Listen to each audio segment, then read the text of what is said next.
लोगों का जातिगत गणना हम लोगों ने कराया था, बिहार की सरकार ने कराया था। उसका रिपोर्ट सार्वजनिक किया गया।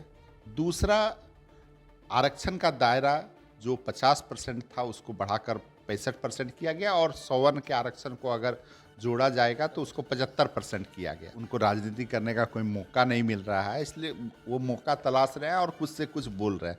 कन्फ्यूज हैं कि क्या बोलें क्या ना बोलें। और आप देख रहे हैं न्यूज़ 4 नेशन में आपके साथ अभिजीत सिंह। बिहार विधानमंडल का शीतकालीन सत्र खत्म हो गया और ये शीतकालीन सत्र काफ़ी हंगामेदार देखने को मिला, लेकिन कई ऐतिहासिक फैसले भी ले गए।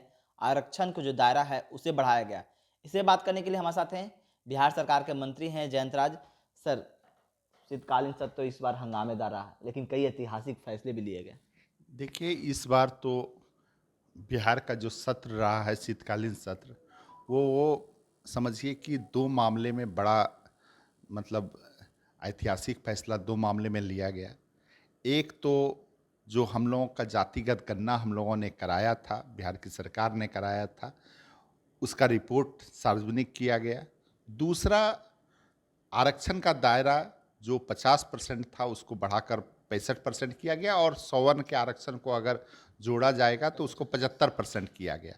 तो ये बड़ा ऐतिहासिक फैसला है। जो कमज़ोर तबके के लोग हैं उनको ज़्यादा से ज़्यादा मौका मिले, इसके लिए ये दायरा को बढ़ाया गया है और बहुत खुशी का माहौल है। पिछड़े, दलित, अति पिछड़ी के लोगों में बड़ा खुशी का ये है, माहौल है। SC ST के लोगों में बड़ा खुशी का माहौल है। लेकिन जिस तरह से आप लोग आरक्षण के दायरा बढ़ाएं, लेकिन भारतीय जनता पार्टी भी बिहार के इसमें सहमति दिखाए है, लेकिन क्या लगता है कि अप्लीमेंट हो सकता है, केंद्र सरकार से इसे मंजूरी मिलेगी? देखिए, इसको तो इम्प्लीमेंट करने के लिए राज्य सरकार स्वतंत्र है। राज्य सरकार ने कैबिनेट में इसको सबसे पहले कैबिनेट में किया। कैबिनेट के बाद विधान मंडल के पटल पे रखा गया। उसमें मजबूरी बस ही भाजपा के लोगों को समर्थन करना पड़ा। भाजपा के लोगों ने समर्थन किया, मजबूरी क्यों बस। मजबूरी बस क्यों? वो भी तो आरक्षण बोल रहे, हम भी आरक्षण है, देखिए ये अति लोग पिछड़े पिछड़े कहते हैं, हम ऐसी हैं। देखिए ये लोग तो आरक्षण के विरोधी लोग हैं। आज तक RSS के जो प्रमुख होते हैं, कभी OBC समुदाय के लोग, कभी SC ST के समुदाय के लोग आज तक कभी बने हैं। तो ये लोग तो आरक्षण के विरोधी लोग हैं। लेकिन जो है, चूंकि वोट का मामला इन लोगों को लग रहा था तो बोझिल मन से भी इन्होंने समर्थन किया। अगर समर्थन ही करना रहता तो इतना हंगामा क्यों होता? हंगामा करने के लिए तो मौका को ढूंढ रहे थे। जब कोई बड़ी बात होती है तो छोटी बातों को लोग भूल जाते हैं। कोई बहुत बड़ी बात होती है तो छोटी बातों को लोग भूल जाते हैं, लेकिन ऐसा तो नहीं रहा। आरक्षण बढ़ रहा था, लोगों में खुशी का माहौल था, लेकिन तरह तरह की छोटी छोटी बातों को लेकर माहौल को खराब किया जा लेकिन रहा था। जीतन राम मांझी तो बता रहे थे कि आपने तो अति पिछड़ा दलित को तो 20% आरक्षण बढ़ा दिया है, लेकिन जो 16% पहले मिलता तो अप्लीमेंट कहाँ होता है? धरातल पर अप्लीमेंट कहाँ मिलता है? इसी को बोल रहे थे, अब बिहार के मुख्यमंत्री गुस्सा गए उस पर, उन पर।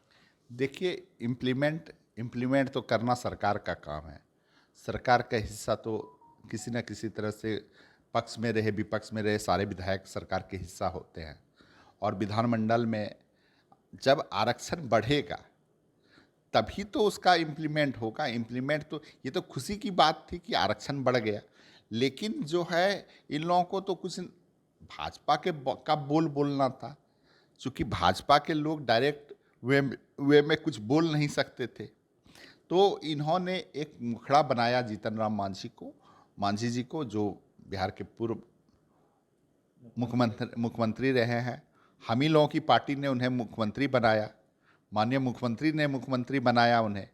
उनके नाम पे तो कोई चुनाव नहीं हुआ था, लेकिन माननीय मुख्यमंत्री जी ने मुख्यमंत्री बनाया। उसके बाद वो विरोध कर रहे हैं तो, और बाहर में आके ऐसी भाषा का प्रयोग कर रहे हैं जिस भाषा का प्रयोग तो हम लोग कभी नहीं कर सकते हैं। लेकिन तो अब तो आपकी सरकार को कहा जा रहा है कि अति पिछड़ा दलित विरोधी आप लोगों की सरकार हो गई है, क्योंकि एक दलित को आपने सरेआम बेइज्जती करने के काम किए। देखिए, ऐसी कहीं कोई बात नहीं है। उन्हें, जो विपक्ष के लोग रहते हैं, उनको राजनीति करने का कोई मौका नहीं मिल रहा है, इसलिए वो मौका तलाश रहे हैं और कुछ से कुछ बोल रहे हैं। कन्फ्यूज हैं कि क्या बोलें क्या ना बोलें। अगर इतना ही भाजपा के लोग आरक्षण के हितैषी हैं। जीतन राम मांझी बोलने लगे हैं कि अब आप लोगों के साथ रखें। जीतन राम मांझी थोड़ी बोल रहे हैं, जीतन राम मांझी जी से तो बुलवाया जा रहा है, वो क्या बोल रहे हैं, तो भाजपा के लोग बुलवा रहे हैं उनसे। जीतन राम मांझी कुछ नहीं बोल रहे हैं, केवल और केवल भाजपा के लोग बुलवा रहे हैं। देख ही रहे थे कि कौन समर्थन कर रहा था, ये तो बिल्कुल पूरा सदन देखा है, पूरा बिहार देखा कि क्या कर रहा था, तो इसमें कहीं कोई बात नहीं है। भाजपा के लोग अगर आरक्षण के हितैषी हैं तो केंद्र स्तर पर भी आरक्षण को लागू करना चाहिए, प्राइवेट सेक्टर में भी आरक्षण को लागू करना चाहिए, क्योंकि अभी जो भाजपा की सरकार है, केंद्र में जो सरकार है, वो सारे जितने भी नवरत्न कंपनी था, रेलवे को ये कर रहा है, निजीकरण, रेलवे का निजीकरण कर रहे हैं, एयरपोर्ट का निजीकरण कर रहे हैं, अच्छी अच्छी फैक्ट्रियों का जो नवरत्न कंपनियां थी उसका निजीकरण कर रहे हैं। तो प्राइवेट सेक्टर में भी आरक्षण को लागू करना चाहिए, हम लोगों का तो मांग रहेगा। और ख़ास करके बिहार के लिए जो हम लोगों ने शुरू से मांग किया, उसमें भी भाजपा के लोगों का उस समय समर्थन था, विशेष राज्य का दर्जा। अब बताइए, बिहार में जब इतने लोग गरीब लोग हैं, चाहे सवर्ण की बात कीजिए, पिछड़े वर्ग के लोगों की बात कीजिए, जब इतने लोग गरीब लोग हैं, हम लोग इतना काम कर रहे हैं, फिर भी हमारी गरीबी कम नहीं हो रही है, तो बिहार को विशेष राज्य का दर्जा उन्हें देना चाहिए। उन्हें पुरजोर तरीके से मांग करना चाहिए, अपनी सरकार से मांग करना चाहिए। इतने इतने मंत्री हैं, केंद्र के मंत्री, सब लोगों का मुंह बंद है इस मामले पे। यानी कि बीजेपी बिहार में आप लोगों के सभी जो फैसले रहते हैं उसके साथ दिखते हैं, लेकिन बैक कैमरा आप लोगों के साथ नहीं दिखते हैं। बिल्कुल, ये तो दिख ही रहा है। जातिगत गणना जब हम लोग करवा रहे थे, जब उन लोगों ने ही कह दिया कि हम जातिगत गणना नहीं करा सकते हैं, और जब नहीं करा सकते हैं तो आप क्या, राज्य अगर चाहे तो खुद से करा सकता है। जब उन लोगों ने तो कहा था जनगणना करा लीजिए, लेकिन जनगणना करना चूंकि केंद्र का काम होता है, तो हम लोगों ने गणना कराया, तो कोर्ट में कौन गए, हाई कोर्ट में कौन गए, सुप्रीम कोर्ट में कौन गए, एडीजी जनरल कौन है, इस आरक्षण के विरोधी हैं। ये आरक्षण का विरोध क्या लगता है कि आरक्षण के दायरा आप लोग बढ़ाए हैं तो ये भी कोर्ट में मामला जा सकता है? जाएगा, तो जातिगत गणना, कोर्ट तो अपना फैसला, अगर किसी भी तरह का कोई मामला होगा तो कोर्ट वो तो देखा जाएगा। जातिगत गणना में अगर कोर्ट में गया तो हम लोग लड़े थे ना, संघर्ष करेंगे, युद्ध करेंगे, जितना संघर्ष करने की आवश्यकता होगी संघर्ष किया जाएगा। और आपको बता दे रहे हैं, आज न कल बिहार को विशेष राज्य का दर्जा देना पड़ेगा, कोई रोक नहीं सकता है बिहार के वो विशेष राज्य का दर्जा। ये हमारा मांग है, हम लोगों का जो मांग है, हम लोगों का मांग कोई गैर वाजिब नहीं है, हम लोगों का मांग बिल्कुल वाजिब है। चूँकि हिंदुस्तान जो है उसमें सभी लोगों को एक तरह से ज़िंदगी जीने का अधिकार है, बिहार को विशेष राज्य का दर्जा देना पड़ेगा। हम लोग इतना बाढ़ से पीड़ित रहते हैं, 17-18 जिला हम लोगों का बाढ़ से पीड़ित है, तो नेपाल का सीधा पानी हम लोगों के राज्य में आता है, इतना नुकसान होता है हम लोगों को। बिहार को विशेष राज्य का दर्जा अगर मिलेगा, बिहार में स्पेशल पैकेज मिलेगा। स्पेशल पैकेज तो हम लोग बोल ही नहीं रहे हैं, हम लोग तो बोल रहे हैं बिहार को सीधे सीधे विशेष राज्य का दर्जा। स्पेशल पैकेज का तो बात उन लोगों ने किया था कि हम लोग स्पेशल पैकेज देंगे, लेकिन वो तो दिया नहीं।